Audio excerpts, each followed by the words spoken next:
పరశురామ మహావతారం గురించి శ్రీమద్ భాగవతంలో ఏమని చెప్పబడింది? అసలు పరశురాముడు భూమిపైన ప్రతి క్షత్రియుడిని చంపడానికి కారణమేమిటి? తన సొంత తల్లి తలని ఎందుకు పరశురాముడు నరికివేశాడు? దానికి కారణమేమిటి? రాముడిలా పుట్టిన మహర్షి కుమారుడు ఇంత క్రోధంగా ఎందుకు మారారు? అసలు పరశురాముడిని సామాన్యులు ఎందుకు చూడలేరు? ఈ ప్రశ్నలన్నిటికీ సమాధానం ఈ వీడియోలో తెలుసుకుందాము. వీడియో చాలా అద్భుతంగా ఉంటుంది. వీడియోని చివరి వరకు చూడండి.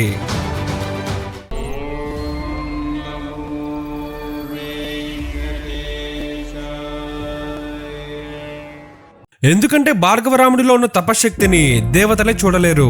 ఆయన ఎప్పుడు ప్రపంచంలోని అన్యాయాల పట్ల పోరాడే ఒక మహాస్వరూపం. కోటి సూర్యుల కాంతితో వెలిగిపోతూ ఉంటారు.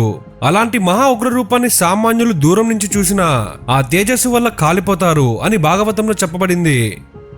పరశురాముడి చరిత్ర భృగవంశం యొక్క గొప్పతనం నుంచి మొదలవుతుంది. ఈయన మహా తేజవంతుడు, తపశ్శక్తి సంపన్నుడైన జమదగ్ని మహర్షి మరియు అత్యంత పవిత్రమైన రేణుకాదేవి 5వ పుత్రుడు. ఆయన అసలు పేరు రామ. కానీ ఆయన పరమశివుడిని మెప్పించి ఆయన నుంచి పరశువు అంటే గండ్రగొడ్డలి అనే దివ్యాస్త్రాన్ని పొందిన కారణంగా లోకంలో పరశురాముడిగా ప్రసిద్ధి చెందారు. భృగువంశంలో జన్మించడం వలన ఆయనకు భార్గవరాముడు అనే పేరు కూడా స్థిరపడింది. పరశురాముడు బాల్యం నుంచే అపారమైన పితృభక్తికి నిదర్శనంగా నిలిచారు. వేదాలు, ధర్మశాస్త్రాలు, ముఖ్యంగా అస్త్రశస్త్రాల విద్యలో ఆయనకు తిరుగులేదు. మహామునుల ఆశ్రమాల్లో సాధారణంగా కనిపించే ప్రశాంతతకు విరుద్ధంగా పరశురాముడిలో ఒక క్షత్రియ తేజస్సు ఉండేది. ఎందుకంటే ఆయన తల్లి రేణుకాదేవి పూర్వజన్మలో క్షత్రియ వంశానికి చెందిన యువరాణి అంశతో జన్మించింది. ఒకానొక రోజు రేణుకాదేవి నదికి నీరు తెచ్చుకోవడానికి వెళ్ళినప్పుడు గంధర్వరాజులను జల క్రీడలలో చూసి ఒక్క క్షణం పాటు లోక విషయాల వైపు ఆకర్షితురాలైంది. తన మనసు చలించిన కారణంగా ఆమె తెస్తున్న నీరున్న కుండ ఆమె పతివ్రత ధర్మాన్ని కోల్పోవడం వల్ల బరువుగా మారి ఆమె దానిని తీసుకోలేకపోయింది. అసాధారణమైన తపశ్శక్తి గల జమదగ్ని మహర్షి తన దివ్య దృష్టితో ఈ విషయాన్ని వెంటనే గ్రహించారు. ఆయన కోపం అగ్నిపర్వతంలా బగ్గుమంది. తన తపోశక్తికి భంగం కలిగించినందుకు ఆయన తన కుమారులందరినీ పిలిచి ఆ క్షణంలో ఆమెపై కోపంతో మీ తల్లిని తక్షణమే వధించండి అని ఆజ్ఞాపించారు. అయినా ఏ కొడుకు తల్లిని చంపడానికి సాహసించలేకపోయారు. వారు నిశ్శబ్దంగా ఉండగా అపారమైన పితృవాక్య పరిపాలన గల పరశురాముడు ముందుకు వచ్చి తన తండ్రి ఆజ్ఞకు తల వంచి తండ్రి మాటే ధర్మంగా భావించి తన పరశువుతో తల్లి రేణుకాదేవి తలను నరికేశాడు.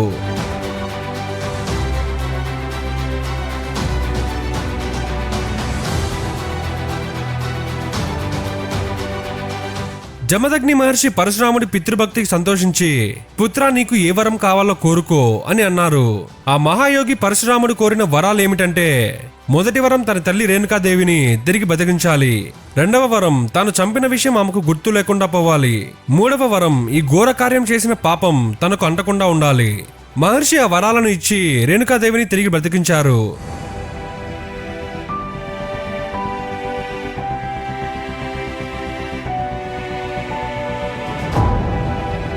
ఈ ఘట్టం పరశురాముడిని కేవలం క్షత్రియ సంహారుడిగా కాకుండా ధర్మరక్షకుడిగా, పితృభక్తుడిగా నిరూపించింది.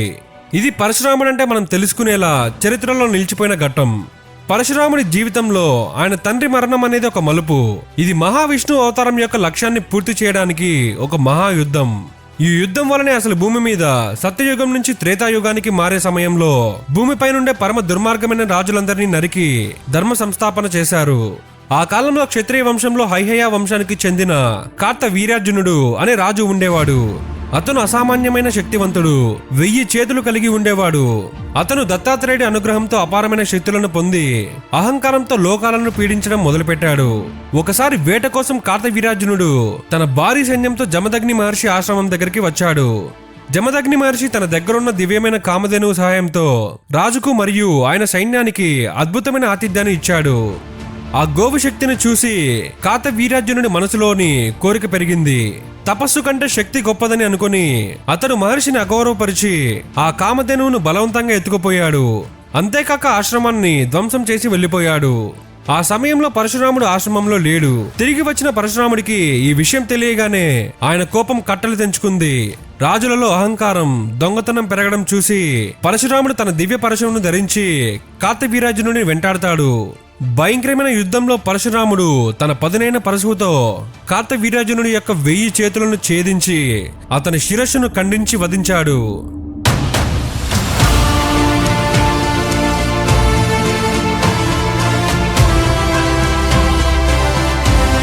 కామధేనువును విడిపించి ఆశ్రమానికి తీసుకువచ్చారు. జమదగ్ని మహర్షి ఈ పరాక్రమానికి సంతోషించినప్పటికీ క్షమించడం అనే ధర్మాన్ని పాటించాలని తన కుమారుడికి ఉపదేశించారు. కానీ ఈ సంఘటనతో భార్గవరాముడి కథ ఊహించని మలుపు తిరుగుతుంది. వాళ్ళ తండ్రి కార్తవీర్యార్జునుడిని వధించినందుకు ప్రతీకారం తీర్చుకోవడానికి ఆయన కొడుకులు ఎదురుచూస్తూ ఉన్నారు. పరశురాముడు ఆశ్రమం నుంచి బయటికి వెళ్లిన సమయాన్ని చూసి వారు ఆశ్రమంపై దాడి చేశారు. అప్పుడు తపస్సులో ఉన్న జమదగ్ని మహర్షిని అతి దారుణంగా తల నరికి దుర్మార్గంగా ఆ తలని వాళ్ళ తల్లి రేణుకాదేవి వైపు విసిరి అక్కడి నుంచి పారిపోయారు. ఆశ్రమానికి తిరిగి వచ్చిన పరశురాముడు తన తండ్రి రక్తపు మడుగులో పడి ఉన్న దృశ్యాన్ని చూసి భయంకరమైన దుఃఖంలో ఘోరమైన కోపంతో అడవిలో ప్రతి ప్రాణి భయపడేలా అరిచి పెద్దగా ఏడవడం మొదలుపెట్టాడు. ఆయన కళ్ళలోని కోపానికి అడవి కొంత భాగం కాలిపోయింది. తల్లి రేణుకాదేవి తన భర్త మరణాన్ని దుఃఖిస్తూ 21 సార్లు భూమిని కొట్టి సాగిలపడి ఏడ్చింది. ఆ బాధతో తన శృతి కోల్పోయింది. ఆశ్రమమంతా నెత్తురోడుతోంది. తపస్సులో ఉండి ఎవరికి ఎలాంటి హాని చేయని ఒక బ్రహ్మజ్ఞానిని అంత దారుణంగా చంపడం చూసి పరశురాముడి కళ్ళల్లో రక్తం చిమ్మింది. చేతిలోని పరశువు ఆ మహాక్రోధానికి దగదగా మెరిసిపోవడం మొదలైంది. ఆయన అరుపుకు ఆకాశం బద్దలైంది. అడవిలోని జంతువులు ప్రాణభయంతో పరుగులు తీశాయి. భూమి కంపించింది. ఏ తండ్రి ఆజ్ఞ కోసం కన్న తల్లి తలనే నరికేశాడో ఆ తండ్రి ఇప్పుడు విగత జీవుడై పడి ఉన్నాడు. ఏ తల్లి తిరిగి బ్రతికితే చాలనుకున్నాడో ఆ తల్లి ఇప్పుడు భర్త మరణాన్ని తట్టుకోలేక పిచ్చిదానిలా నేలకు గుద్దుకుంటూ రోధిస్తోంది. ఆమె చేస్తున్న ఒక్కో ఆర్తనాదం పరశురాముడి గుండెల్లో ఈటలా దించుకుంది. ఆ రోదన ఆయన చెవుల్లో ఒక మృత్యు గీతంలా ప్రతిధ్వనించింది.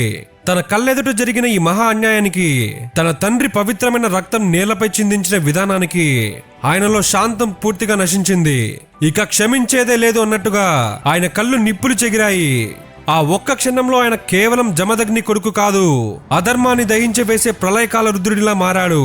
తండ్రి మరణం మరియు తల్లి దుఃఖాన్ని చూసిన పరశురాముడు ఆ క్షణంలో భయంకరమైన ప్రతిజ్ఞ చేశాడు. భూమిపై అధర్మాన్ని పెంచి బలహీనలను పీడిస్తూ బ్రాహ్మణులను అవమానిస్తున్న ఈ దుష్ట క్షత్రియ వంశాలను 21 సార్లు పూర్తిగా నాశనం చేస్తానని శపథం చేశాడు. ఆనాటి నుంచి ఆయన క్రోధమూర్తిగా యమధర్మరాజులా మారాడు. పరశురాముడి యొక్క ఈ ప్రతిజ్ఞ కేవలం కోపం నుంచి పుట్టింది కాదు. లోకంలో క్షత్రియ ధర్మం క్షీణించి కేవలం అహంకారానికి, అన్యాయానికి ప్రతీకగా మారిన సమయంలో ధర్మస్థాపన కోసం తీసుకున్న నిర్ణయం ఇది. పరశురాముడు తన దివ్య పరశువును ధరించి భయంకరమైన యుద్ధానికి సిద్ధమయ్యాడు. ఈ గండ్ర గొడ్డల్ని పరమశివుడి దగ్గర నుంచి వరంగా పొందాడు. ఆయన శక్తిని ఎదిరించి నిలబడేవారే లేరు. ఆయన ప్రతిజ్ఞను నిలబెట్టుకోవడానికి భూమిపై అన్యాయంగా ప్రవర్తిస్తున్న రాజును, క్షత్రియ వంశాలను వెతికి 21 సార్లు సంహరించాడు. ఆయన చేతిలో చనిపోయిన క్షత్రియుల రక్తంతో 5 సరస్సులు ఏర్పడ్డాయని పురాణాలు చెబుతున్నాయి. వాటిని శమంతక పంచకాలు అంటారు. ఈ మహాసంహారం ఉద్దేశం క్షత్రియులను పూర్తిగా నాశనం చేయడం కాదు, క్షత్రియ ధర్మాన్ని వదిలి కేవలం భోగాల కోసం, అహంకారం కోసం జీవించిన దుష్టశక్తులను భూమిపై నుంచి తొలగించడం. ప్రతి సంహారం తర్వాత మళ్లీ మిగిలిన క్షత్రియులు అన్యాయంగా ప్రవర్తిస్తే ఆయన మళ్లీ వచ్చి వారిని శిక్షించేవారు. పరశురాముడు యుద్ధం ఎలా ఉంటుందని శ్రీమద్ భాగవతంలో వ్యాస మహర్షి ఇలా రాశారు. అహంకారంతో అమానుషంగా ప్రవర్తించిన కార్తవీర్యార్జునుడి ముందు పరశురాముడు నిలబడిన గడియలు ప్రళయానికి మొదటి క్షణం. ఒకవైపు అపార తపోశక్తితో శివుని నుంచి వరం పొందిన పరశువుని ధరించి క్రోధాగ్ని జ్వాలలు కక్కే కళ్ళతో పరశురాముడు, మరోవైపు 1000 చేతుల బలంతో దత్తాత్రేయుడి వరాలతో మదించిన క్షత్రియ అహంకారం. కార్తవీర్యార్జునుడు తన సహస్ర బహువులను విస్తరించి ఒకేసారి వేలాది అస్త్రాలను, శూలాలను, బాణాలను పరశురాముడి వైపు వర్షించాడు. ఆ అస్త్రాల దాటికి ఆకాశం కప్పబడి సూర్యకాంతి మసకబారింది. కానీ పరశురాముడు ఏమాత్రం చలించలేదు. ఆయన తన దివ్యమైన పరశువును ఆకాశంలో ఒక సుడిగాలిలా తిప్పగా అది కార్తవీర్యార్జునుడి అస్త్రాలన్నిటినీ దూది పింజల్లా చెదరగొట్టింది. ఆ తర్వాత పరశురాముడు నేరుగా యుద్ధంలోకి దూకారు. ఆయన కదలికలు ప్రచండ వాయువు కంటే వేగంగా ఉన్నాయి. పరశువును ఉపయోగించిన తీరును వ్యాస మహర్షి వర్ణించినప్పుడు అది అత్యంత భయంకరంగా ఉంటుంది. శత్రువు యొక్క రక్షణ కవచులు, కండరాలు, ఎముకలు అంటూ భేదం లేకుండా ఆ పరశువు చీల్చివేసింది. కార్తవీర్యార్జునుడి 1000 చేతులు ఆయుధాలు పట్టుకొని శిరస్సుపై ఎత్తి ప్రదర్శించిన అహంకారం ఎంతుందో పరశురాముడి పరశువు ఆ చేతులను ఒక్కొక్కటిగా ఛేదించిన దృశ్యం అంతకంటే భయంకరంగా ఉంది. ఆ 1000 చేతులు నరకబడిన తర్వాత నిస్సత్తువుగా మిగిలిన కార్తవీర్యార్జునుడిపై ధర్మం తప్పిన ఏకైక రాజుగా పరశురాముడు తన పరశువును ఉగ్రంగా ప్రయోగించి అతని శిరస్సుని మొండెం నుంచి వేరు చేశాడు. అక్కడితో ఆ అగ్ని చల్లారలేదు. తరువాత జమదగ్ని మహర్షిని అమానుషంగా చంపిన కార్తవీర్యార్జునుడి కుమారులు ప్రతీకారం కోసం వచ్చినప్పుడు పరశురాముడి క్రోధం మరింత పెరిగింది. తండ్రిని కోల్పోయిన ఆ ఉగ్రరూపం ముందు ఆ కుమారులు కేవలం కాంతి ముందు కరిగిపోయే మంచులాగా కనిపించారు. పరశురాముడి రథం రణరంగంలోకి కదిలినప్పుడు భూమి కంపించింది. ఆయన చేసిన యుద్ధం కేవలం బలం కాదు, పితృభక్తి ప్రతీకారం కలిసి సృష్టించిన ప్రళయం. ఆయన ఒకేసారి అనేక మంది రాజులను, వారి సేనలను తన పరశువుతో చిందరవందర చేశాడు. రక్తం సెలయేరులా ప్రవహించి భూమిని తడిపింది. అదొక రక్తయజ్ఞం. ఆ కుమారులలో అహంకారం ఉన్న ప్రతి ఒక్కరిని ఆయన ధర్మానికి బలి ఇచ్చారు. ఈ యజ్ఞం తర్వాత ఆయన తన కత్తితో సాధించిన భూమినంతటిని, తన సంపద మొత్తాన్ని కశ్యప మహర్షికి దానం చేశాడు. భూమిపై నా హక్కు ముగిసింది అని ప్రకటించి కశ్యప మహర్షి ఆజ్ఞ మేరకు ఆయన నివాసం కోసం కొత్త ప్రదేశాన్ని సృష్టించారు. దానం చేసిన తర్వాత పరశురాముడు మానవలోకం నుంచి విరమించుకొని దక్షిణాన ఉన్న మహేంద్రగిరి పర్వతం పైన తపస్సు చేసుకోవడానికి వెళ్లిపోయారు. ఆయన సప్త చిరంజీవులలో ఒకరు ఇప్పటికీ ఉన్నారని భాగవతం చెబుతుంది. శ్రీమద్ భాగవతంలో ప్రస్తావించబడిన మరొక ముఖ్య ఘట్టం, రామాయణంలో శ్రీరామచంద్రుడు శివధనుషును విరిచిన తర్వాత పరశురాముడు అక్కడికి వచ్చాడు. శివ ధనుర్భంగానికి కోపంతో ఉన్న పరశురాముడు అక్కడ ఉన్న రాముడిని పరీక్షించడానికి విష్ణు ధనస్సును ఆయన చేతికి ఇచ్చి ఎక్కుపెట్టమన్నాడు. రాముడు ఆ విష్ణు ధనస్సును సునాయాసంగా ఎక్కుపెట్టినప్పుడు పరశురాముడికి రాముడే మహావిష్ణువు యొక్క మరొక అవతారమని అర్థమైంది. అహంకారం వదిలి పరశురాముడు రాముడిని నమస్కరించి తన తపస్సులోకి వెళ్ళిపోయాడు. క్షత్రియ సంహారం తర్వాత పరశురాముడు తన జీవితాన్ని పూర్తి తపస్సు, జ్ఞానబోధ మరియు ధర్మస్థాపనకు అంకితం చేశారు. ఆయన ఆయుధాలను పక్కన పెట్టి కేవలం అర్హులైన శిష్యులకు మాత్రమే విద్యను బోధించడం ప్రారంభించారు. పరశురాముడి వద్ద శిష్యరికం చేసిన వారిలో అత్యంత గొప్ప వీరుడు భీష్మాచార్యుడు. భీష్ముడు తన బాల్యం నుంచే పరాక్రమశాలి. ఆయన వశిష్ఠ మహర్షి నుంచి వేదాలను, ఇతర దేవతల నుంచి వివిధ దివ్యాస్త్రాలను నేర్చుకున్నప్పటికీ పరశురాముడి వద్ద అస్త్రశస్త్రాల విద్యలో, ముఖ్యంగా దివ్యాస్త్రాల ప్రయోగంలో పూర్తి శిక్షణ పొందారు. భీష్ముడు మరియు పరశురాముడి మధ్య గురు శిష్య బంధం ఎంతో పవిత్రమైనది. పరశురాముడికి సరితూగగల అస్త్ర విద్యా పరాక్రమాన్ని భీష్ముడు సొంతం చేసుకున్నాడు. భీష్ముడు కాశీరాజు కుమార్తెలైన అంబ, అంబిక, అంబాలికలను స్వయంవరం నుంచి తీసుకువచ్చినప్పుడు అంబ తన ప్రేమను శాల్వరాజుకు ప్రకటించింది. భీష్ముడు ఆమెను శాల్వరాజు వద్దకు పంపగా శాల్వరాజు ఆమెను తిరస్కరించాడు. పరాజితురాలై అవమానం పొందిన అంబ ఈ దుస్థితికి కారణమైన భీష్ముడిపై ప్రతీకారం తీర్చుకోవాలని నిర్ణయించుకుంది. అంబ చివరకు పరశురాముడిని ఆశ్రయించి భీష్ముడు చేసిన అన్యాయం గురించి చెప్పింది. తన శిష్యుడైనప్పటికీ అంబకు జరిగిన అన్యాయం సహించలేక పరశురాముడు భీష్ముడిని న్యాయం చేయమని లేదా తనతో యుద్ధం చేయమని ఆదేశించారు. గురువుతో యుద్ధం చేయడానికి ఇష్టం లేకపోయినా క్షత్రియ ధర్మాన్ని నిలబెట్టడానికి భీష్ముడు ఆ యుద్ధాన్ని అంగీకరించాడు. గురువు శిష్యుడు ఇద్దరు సమాన పరాక్రమంతో సర్వశక్తులు ఒడ్డి 23 రోజుల పాటు భీకరంగా యుద్ధం చేశారు. వారి యుద్ధ పరాక్రమం భూమిని, ఆకాశాన్ని కదిలించింది. చివరకు దేవతల వల్ల ఈ యుద్ధం ఎవరికి విజయం లేకుండా ముగిసింది. పరశురాముడి జీవితంలో అత్యంత విషాదకరమైన సంఘటన కర్ణుడికి శాపం ఇవ్వడం.